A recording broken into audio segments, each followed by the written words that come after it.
दरियाए सतलुज में 1,20,000 क्यूसेक का सैलाबी रेला गुजर रहा है। चूनिया में कोठी फतेह मोहम्मद के मकाम पर पानी की सतह 22 फुट तक बुलंद है। इलाका मकीनों के मकानात तबाह, सैकड़ों एकड़ फसलें डूब गईं।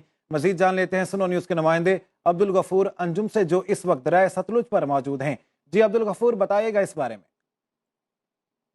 इस वक्त दरियाए सतलुज में 1,20,000 क्यूसेक का रेला गुजर रहा है। भाई इस वक्त जो पानी की हाइट है वो तकरीबन 22 फुट तक पहुंच चुकी है। लोगों के घर हैं वो भी पानी में मुकम्मल तौर पर डूब चुके हैं और लोगों की तैयार फसलें, हजारों एकड़ फसलें, वो भी पानी की नजर हो चुकी हैं। मेरे साथ यहाँ पर फलाही तंजीम के सदर मौजूद हैं। मजीद हम इनसे जानते हैं। जो ही ये सैलाब की शक्ल बनी है तो तंजीम के कारकुनान मुतहर्रिक हुए हैं, कैंपिंग की है, लोगों को रेस्क्यू किया है, कश्तियाँ चलाई हैं और ये कोशिश कर रहे हैं कि जब तक हमारे इन भाइयों की मदद हो नहीं जाएगी और ये मुश्किल से निकल नहीं आएंगे, हम इनकी मदद जारी रखेंगे। जी बिल्कुल, आपने फलाही तंजीम के सदर की बात सुनी। उनका कहना था कि जब तक ये मुसीबत टाल नहीं जाती आप अपने मुसलमान भाइयों के साथ हैं। जी, मानसून बारिशों का तर्जमान